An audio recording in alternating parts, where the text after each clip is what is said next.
Hey lovely sexy hobby people, welcome to today's video, which is issue 67 for Warhammer Stormbringer. We get Stormcast Vanquishers in this.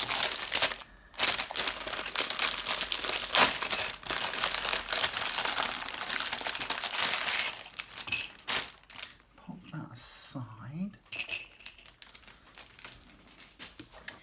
Let's have a look at the magazine.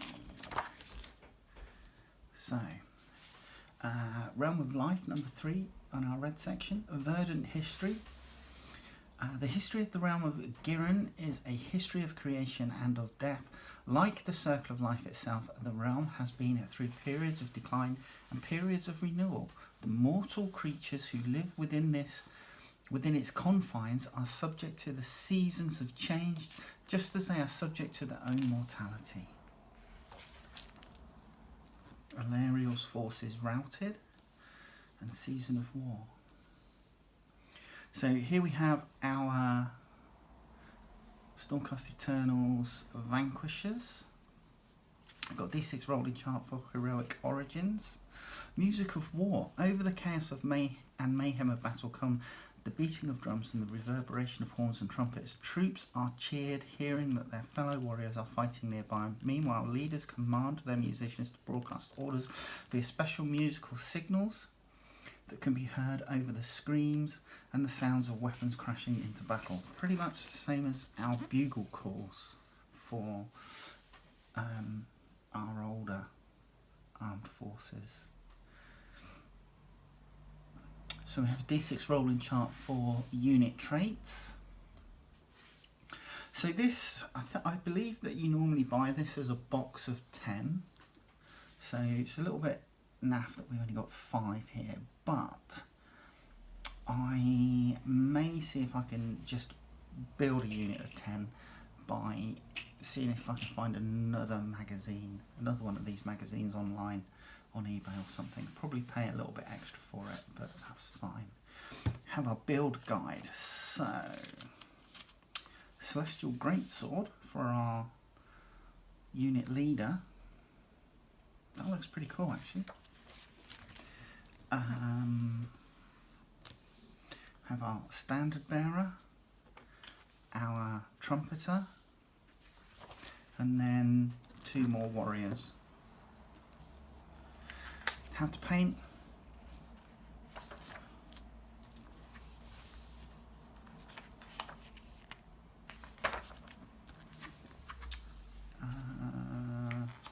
Of course, we've had extra layer paints now, so we can do all our layering and highlighting, which is great. And this is what our unit will look like.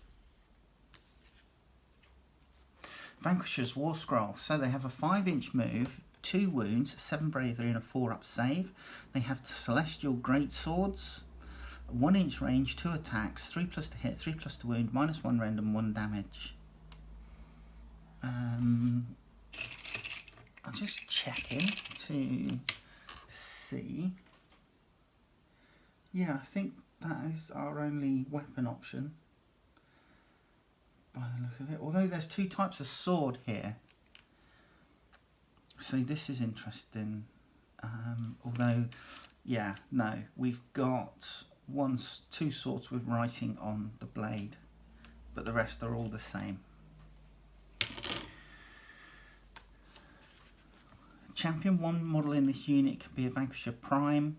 Add 1 to the attacks characteristics of that model's Celestial Greatsword. Standard bearer in every 10 models in this unit.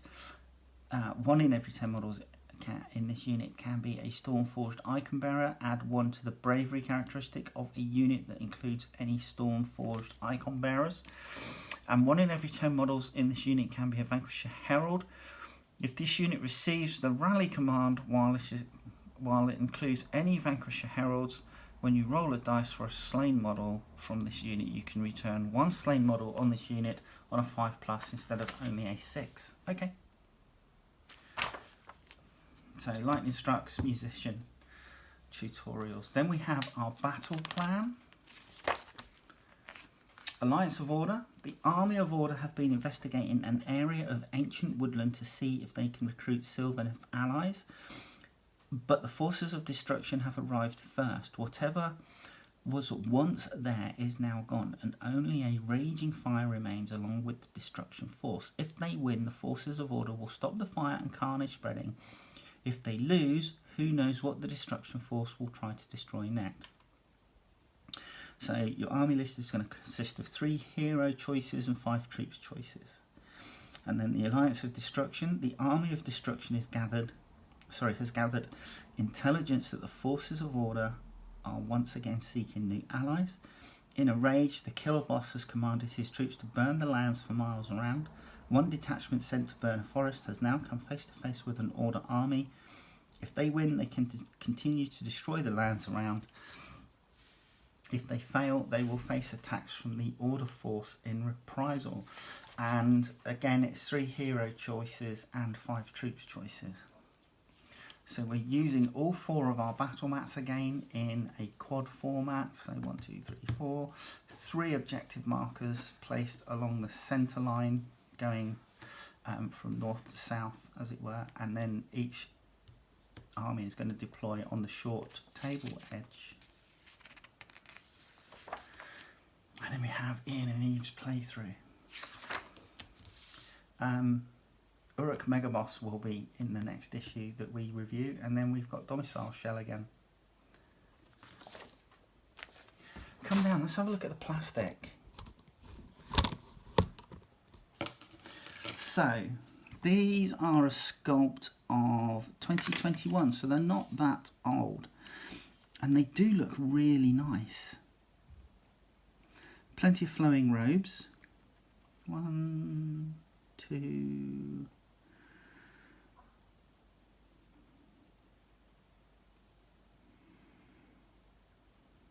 So we got 2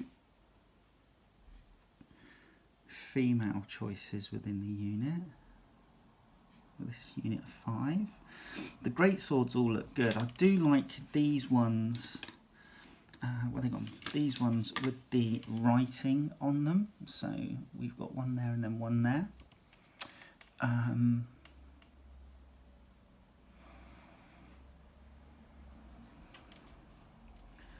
We have the trumpeter here, and then the horn for their trumpet is just there. So that bit and that bit. And then our standard bearer, which to be honest is fairly generic, you know, similar to the ones that the Vindictors have had in their units. All of our shoulder pauldrons. We've got different ones for different. So our like Gladiator Prime or whatever it was they said they were. It looks like we've got a large one and a smaller one. I'm assuming that we're going to mess about with gendered norms, and the larger one will be for the male and the smaller one for the female.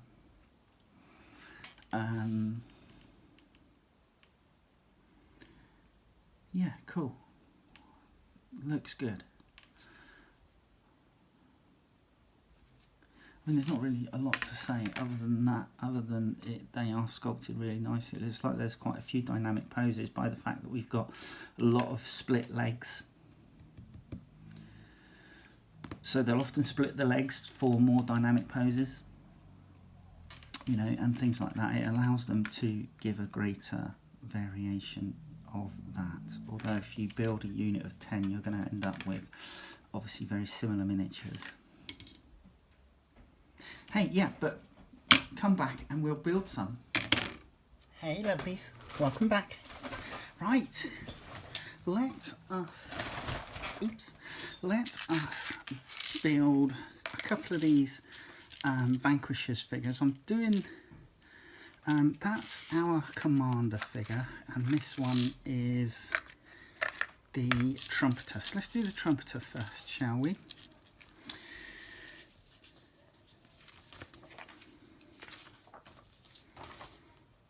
So, first thing I'm going to do is actually just glue the horn together.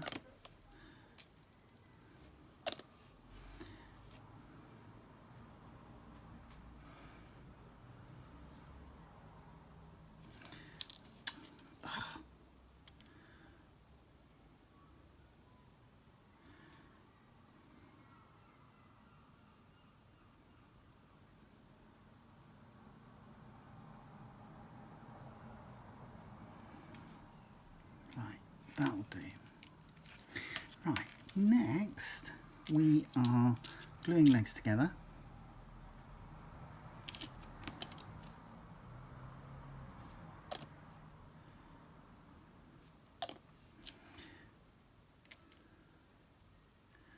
Like thus.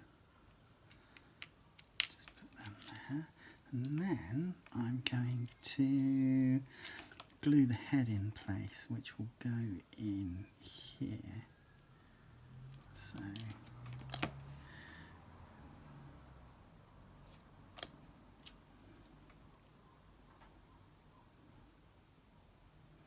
like that. All good. Now, apparently the arse end goes in here,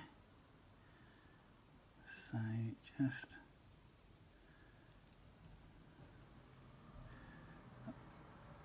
play with it until it feels like it's in position. That kind of feels right.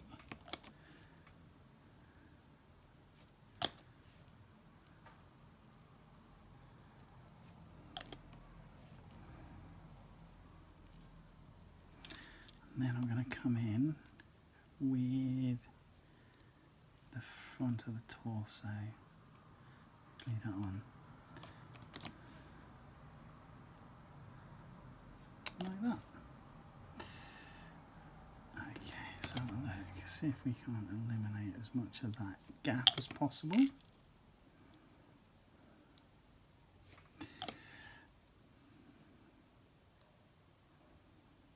Like this, right. Next we have, I'm going to stick this arm in first. So when you stick the arms in, just be kind of aware of the way that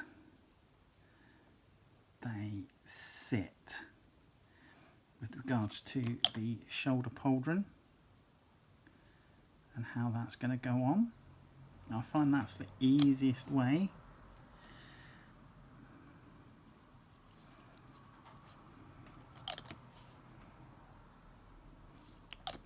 Like so.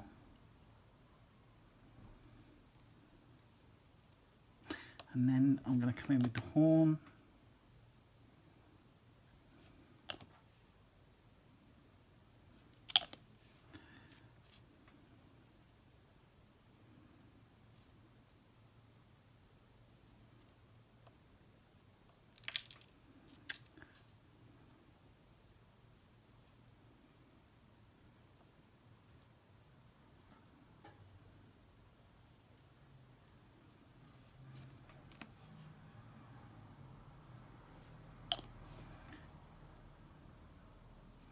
And before I glue the shield on, I'm going to come in, do the shoulder part, not the shield, the sword I should say.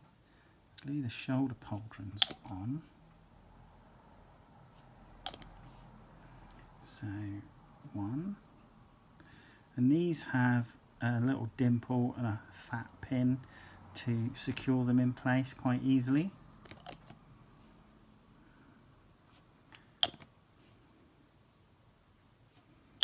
So bingo.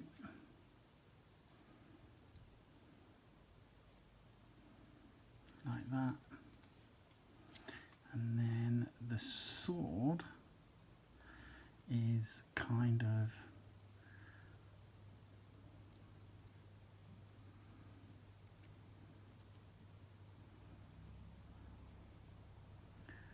pointing.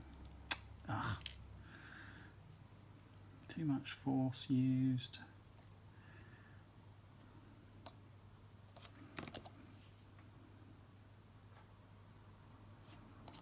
So let's get this right, shall we?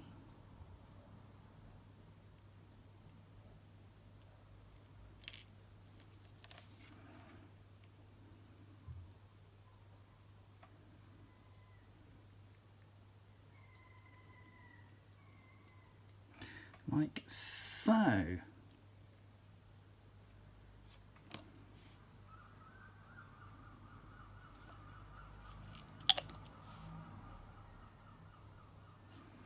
Now, I'm not actually going to glue these to the bases because I want to make it easy for myself to paint the underneath of the robes.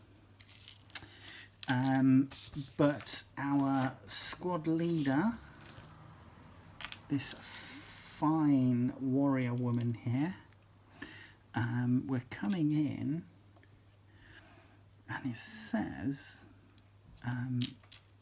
this leg first. But you know what? Let's have a look to see if these will actually marry up.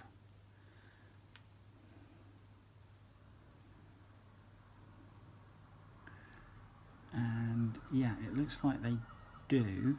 Yeah, they do. So I do apologise if you can hear seagulls. I've got the window open because it's horribly muggy today here in Bournemouth. Right, sorted. Head. So we've got a head with the plume on. And that.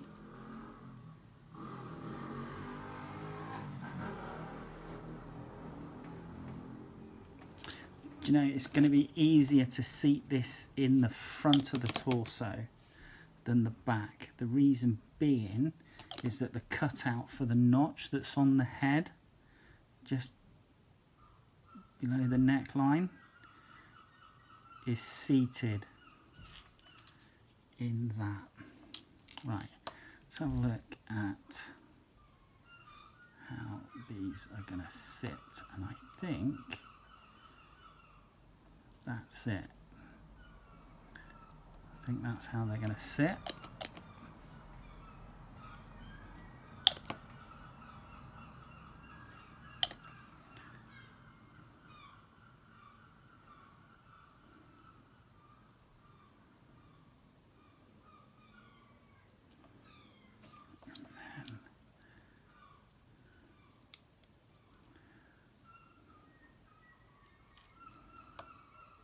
Bingo. Right, there you go. Married up nicely.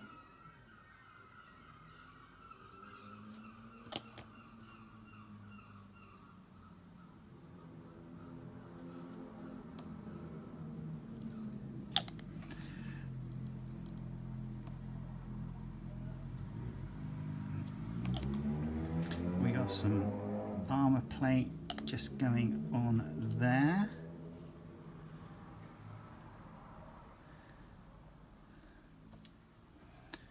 And bingo. Right, so that is that. Now this, she's wielding a two-handed weapon. We're going to need to just pop this lion's head. Wow, just give me a sec. I'm going to close the window because those seagulls are hyper annoying me.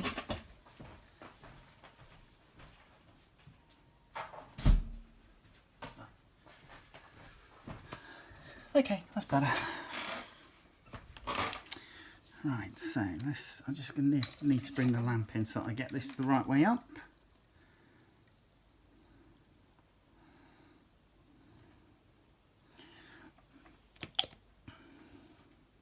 So obviously you need to get the face the right way up on this particular item. So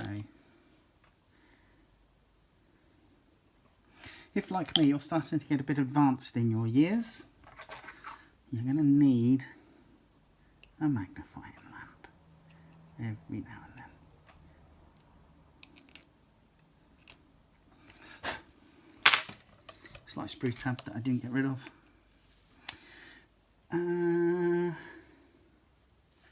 And then it is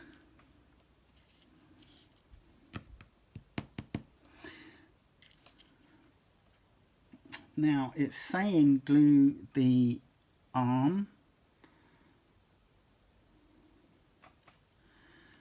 to the wrist, but I'm actually finding it a lot easier to glue the arms into position and then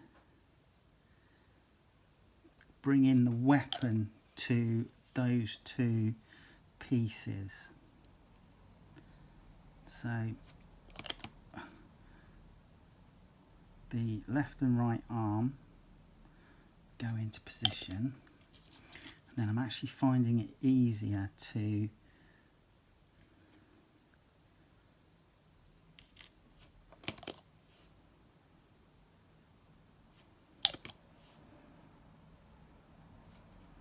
glue, glue,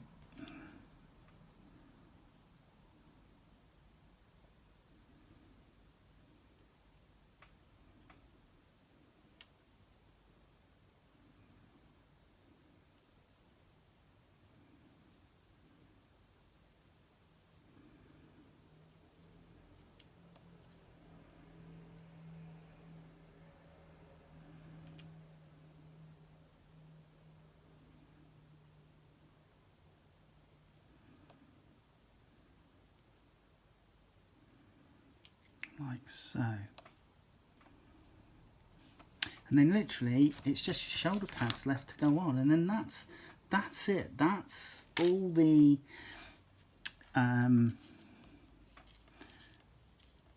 that's all there is to making these Vanquishers. You know, it's essentially the same sort of way as the unit that we made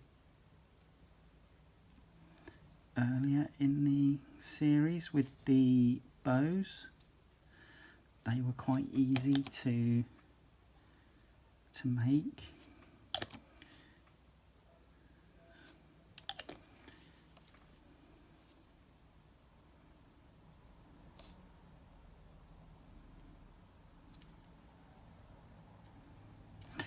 But there you go, there's your squad leader, there's your trumpeter. I've done the others, so we've got our standard bearer, and then two more warriors. And what I might do is, I think I'm definitely going to look at getting another one of this issue where the Vanquishers are in it, just so that I can make a squad of 10. Have a full squad. I think that's going to be the way forward. But yeah, there you go. Alright, hopefully you'll join me in the next video. Okay, take care. Bye bye.